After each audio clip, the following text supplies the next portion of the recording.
the Lord Jesus Christ, the Almighty God, the Lord and the Savior of our soul, our Redeemer, our Master, our Savior, the one who was, who is, and who is to come, the one who died for us on the cross of Calvary. He went to heaven. In John chapter 14, he promised the disciples that he will be going and he will come back the way he will go. And he said he was going to go and prepare a place for them, that when he comes, he will go and take them to where he is. And I'm very sure you and I, we are eagerly waiting for our Master to come and to come again, to come and take us home. My prayer is when he comes, he will meet you and I ready. He will meet us well and take us home in Jesus' name. Adúpẹ́ lọ́wọ́ Ọlọ́run fún àǹfààní mi ta ní lónìí. Ó gbàdúrà pé Ọlọ́run wa Jésù Kristi, ẹni tí í ṣe ọmọ Ọlọ́run, olùgbàlà wa, tí ó kú lórí àgbélébù fún ẹ̀ṣẹ̀ mi àti rẹ, tí ó sì jíǹde. Ó gòkèrè ọ̀run, ó tilẹ̀ sọ fún àwọn ọmọ ẹ̀ nínú ìwé Jòhánù orí 14 pé òun ń lọ láti lọ pèsè àyè sílẹ̀ fún wa, pé òun ó tún padà wá láti wá mú wa lọ, pé níbi tó ń gbà kí àwa náà kí a lè wà níbẹ̀ pẹ̀lú. Torí náà mo gbàdúrà pé nígbà tí ó bá dé, yóò bá èmi àti rẹ ní ìpalẹ̀mọ́, yóò bá wa ní ìmúra sílẹ̀, yóò sì mú wa relé ní orúkọ ti Jésù Kristi. I want to remind us, about few weeks ago, we started looking about the issues in our Bible studies that has to do about the end time. Ìgbà ìkẹyìn, òun ni àwọn kan tí à ń wò, a sì ti wo àwọn àsọtẹ́lẹ̀ ìgbà ìkẹyìn, àwọn ohun tí Ọlọ́run sọ nípa rẹ̀. A ti wo ìpalẹ̀mọ́ tó yẹ ká jẹ́ ìpalẹ̀mọ́ àwa àyànfẹ́, a ti wo ìlérí Ọlọ́run fún wa.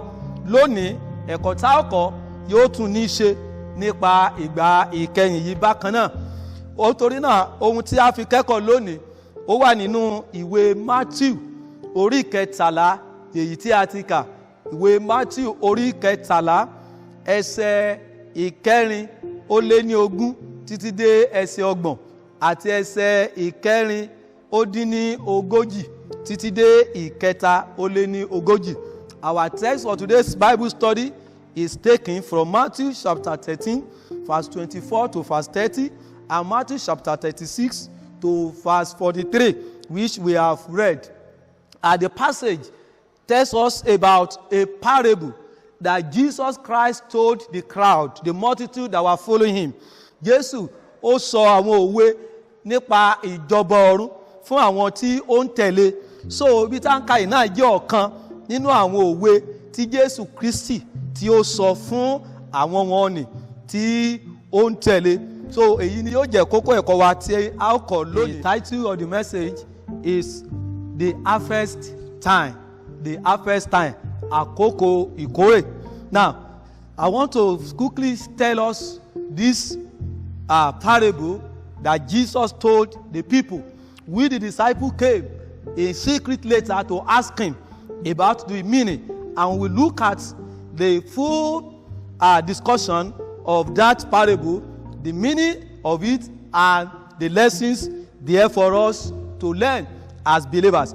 How wo òwe yìí tí Jésù pa kí ló túmọ̀ sí, àti àkókò tí àwọn ọmọ ẹ̀yìn wá bá níkọ̀rọ̀ láti sọ fún wọn ohun tí òwe náà tí ó dá lé lórí, kí sì ni àwọn ẹ̀kọ́ èyí tí a fẹ́ kọ́ níbẹ̀.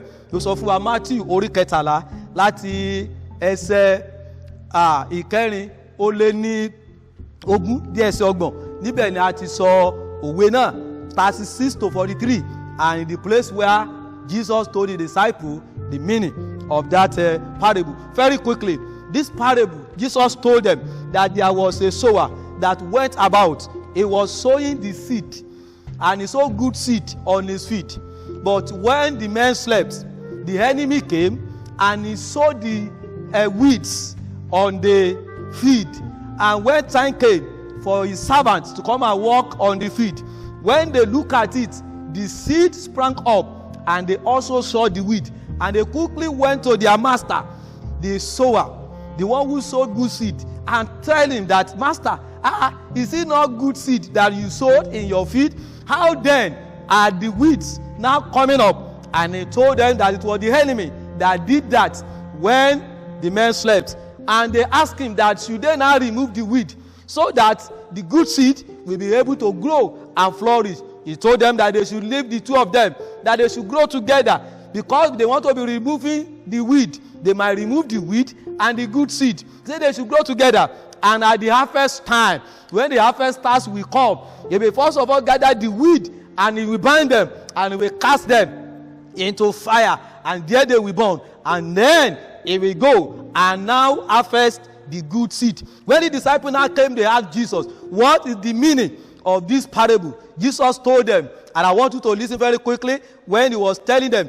Jésù bẹ̀rẹ̀ sí sọ fún wọn ohun tí òwe yẹn tí ó túmọ̀ sí, òwe afúrúgbìn tó fúrúgbìn ohun rere sí ọgbà rẹ̀, ṣùgbọ́n nígbà tí ọ̀tá wá ó fún èpò sínú rẹ̀. Àwọn ọmọ yẹn ní ṣe káwọn máa yọ èpò dànù, ó ní rárá o, bẹ́ẹ̀ bá yọ èpò ó ṣe kẹ́ yọ àlìkámà náà. Ẹ jẹ́ kí àwọn méjèèjì dàgbà. Nígbà tó bá yọ ọjọ́ ìkórè, a ó mú àwọn èpò kúrò, a ó dì wọ́n sí inú iná, a ó sì wá mú àwọn èso àwọn irúgbìn rere, a ó sì kó wọn jọ sí inú abà. Nígbà tí Jésù sọ fún àwọn ọmọ ẹ̀yìn, what was the meaning of this that he told them? He told them here that the sower is the son of man. Yẹn pé afúrúgbìn yẹ ẹni tó fúrúgbìn rere ni ọmọ ènìyàn, tá sì ní ọmọ ènìyàn Jésù Kristi. Ó sọ fún ọ, ó ní the field is the world. Oko òun ni ayé níbi tí afúrúgbìn sí.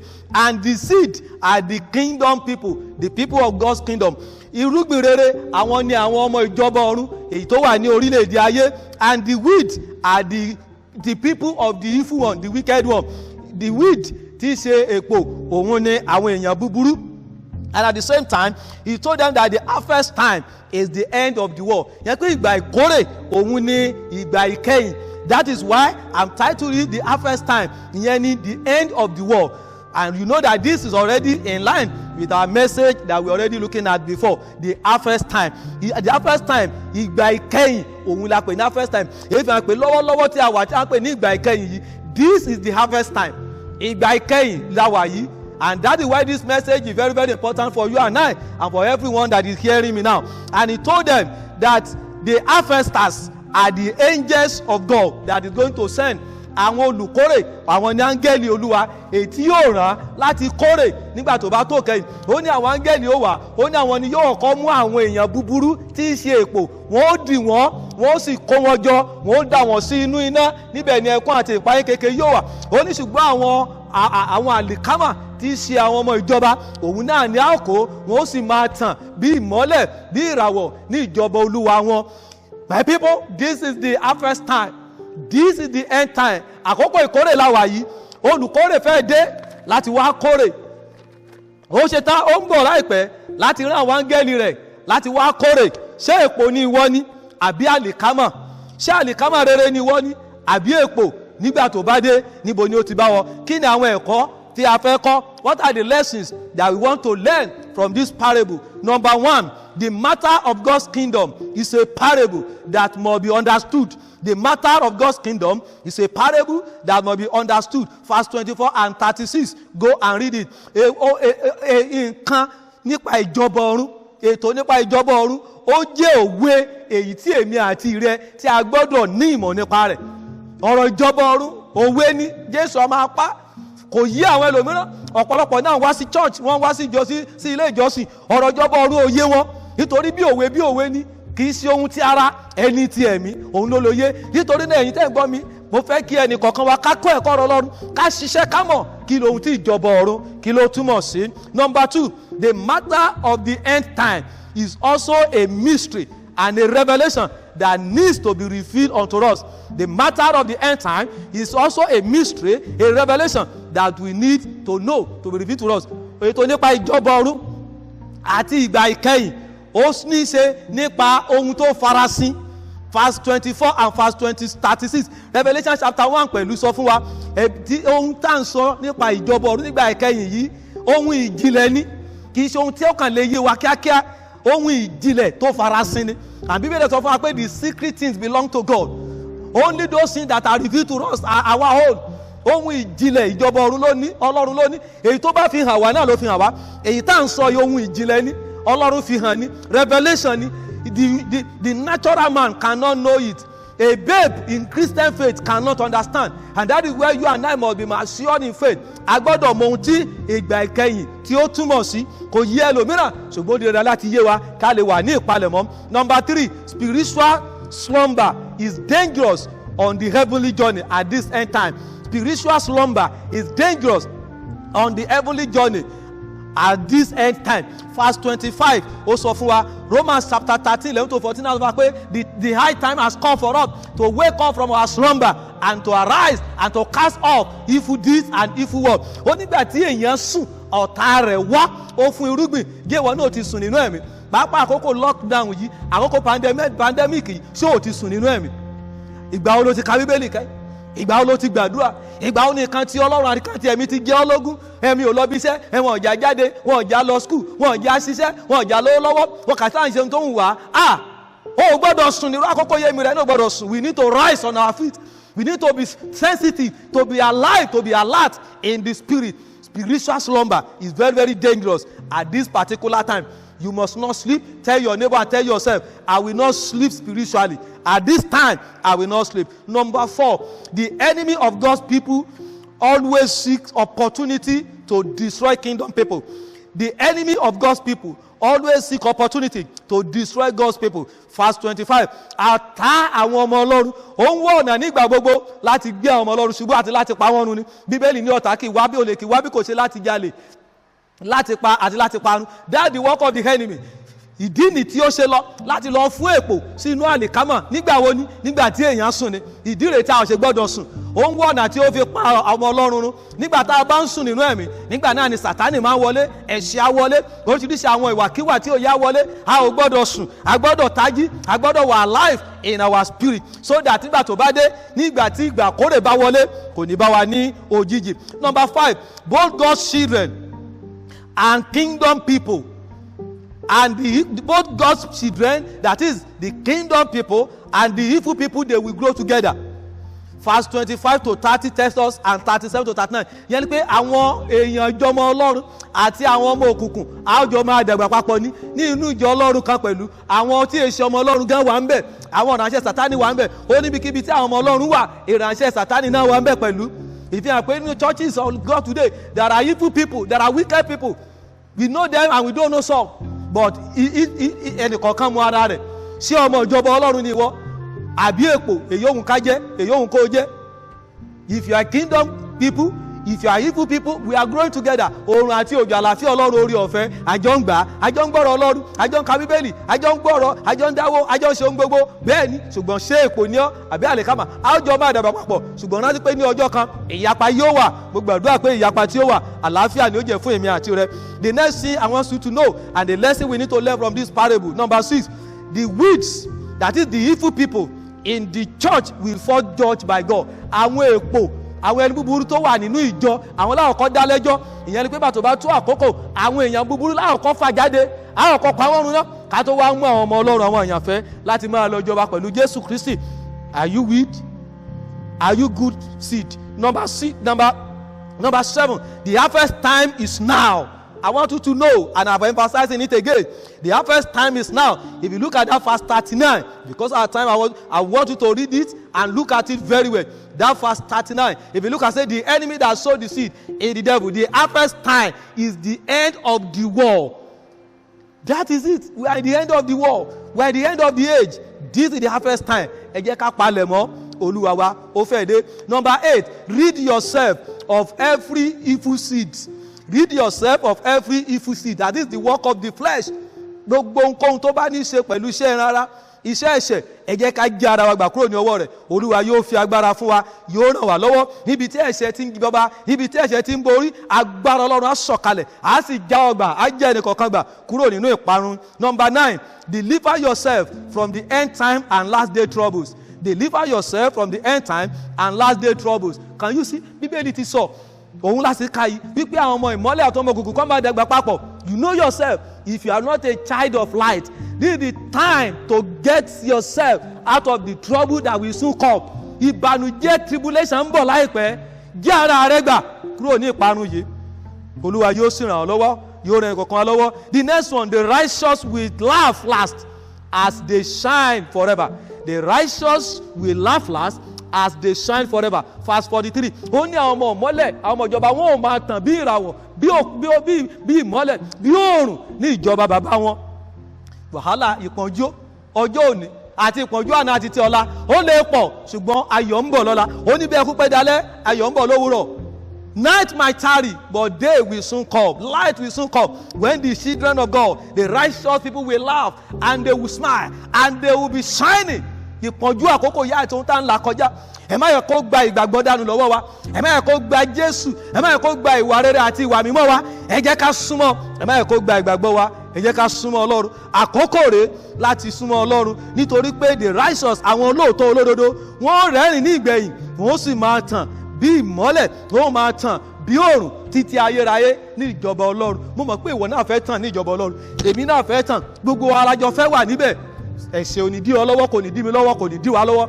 Nítorí náà ẹ jẹ́ ká fi sọ́kàn wípé very very soon ó sì lè pẹ́, ó lè yá, a ó tàn gẹ́gẹ́ bí ìmọ́lẹ̀. Olúwa yóò ràn wá lọ́wọ́. Number 11 that I want you to know, remain in the kingdom no matter the trouble of this present time.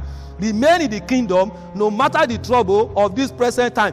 Wàhálà yìí lè pọ̀, COVID-19, joblessness, family problem, marital trouble, business trouble, career trouble, politics trouble, religious trouble, so many ó lè pọ̀. Ṣùgbọ́n ohun tó ṣe pàtàkì ni pé kí èmi àti rẹ ká dúró nínú ìjọba Olúwa, ká dúró nínú ìjọba Kristi, ká má dàbí Demas, ká má dàbí Júdásì, ká má dàbí Anania àti Sàfírà, èyí tí wọ́n fi ohun ayé yìí tó fi gba ìjọba Ọlọ́run àti èrè rẹ̀ tó fi gba agbádànù lọ́wọ́ ara wọn. Ẹ jẹ́ ká dúró nínú ìjọba Ọlọ́run, ẹ jẹ́ ká dúró nínú ìjọba òtítọ́, ẹ jẹ́ ká dúró nínú ìjọba àyànfẹ́, ẹ jẹ́ ká dúró nínú ìjọba Olúwa wa. Olúwa yóò mẹ́sàn wá dúró. Lastly, number 12 that I want to tell you, be wise, learn wisdom in these sayings and be obedient. Be wise, learn wisdom in these sayings and be obedient. In verse 43 of that verse, look at what he said. He said, then shall the righteous shine forth in the sun, like sun in the kingdom of their Father. Who hath ears to hear, let him hear. Can you see? Nígbà náà ní ẹni tí ó bá ní etí kí ó gbọ́. Do you have ear to hear? Wisdom is important. Ẹ jẹ́ kí a kọ́ ẹ̀kọ́, ẹ jẹ́ kí a gbọ́, ẹ jẹ́ ká ní òye ní ìgbà ìkẹyìn yìí. Káwa náà wádìí kí ló tó tẹ̀ ní ṣẹlẹ̀ nípa ìgbà ìkẹyìn. Ká má bàa jẹ́ òpè, kó má bàa bá wa ní àìmúrasílẹ̀. Ẹ̀yin ènìyàn mi, ọ̀rọ̀ Ọlọ́run láti gbọ́ yìí. The harvest time is now. The trumpet can sound anytime. The sign of the Son of God will be like a thief in the night. Ṣé yóò bá èmi àti rẹ ní ìmúrasílẹ̀? Jésù Olúwa ń bọ̀, yóò sì dé láìpẹ́. Yóò bá wa ní ìmúrasílẹ̀. Yóò sì ràn wá lọ́wọ́.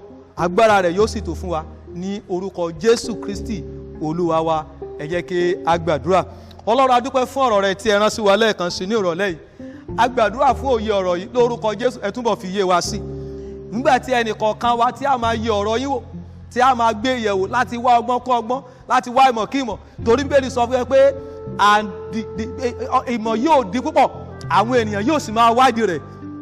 Lord, we pray as we seek for more wisdom and knowledge, you will help us to seek you well and get you and see you and find you in Jesus' name.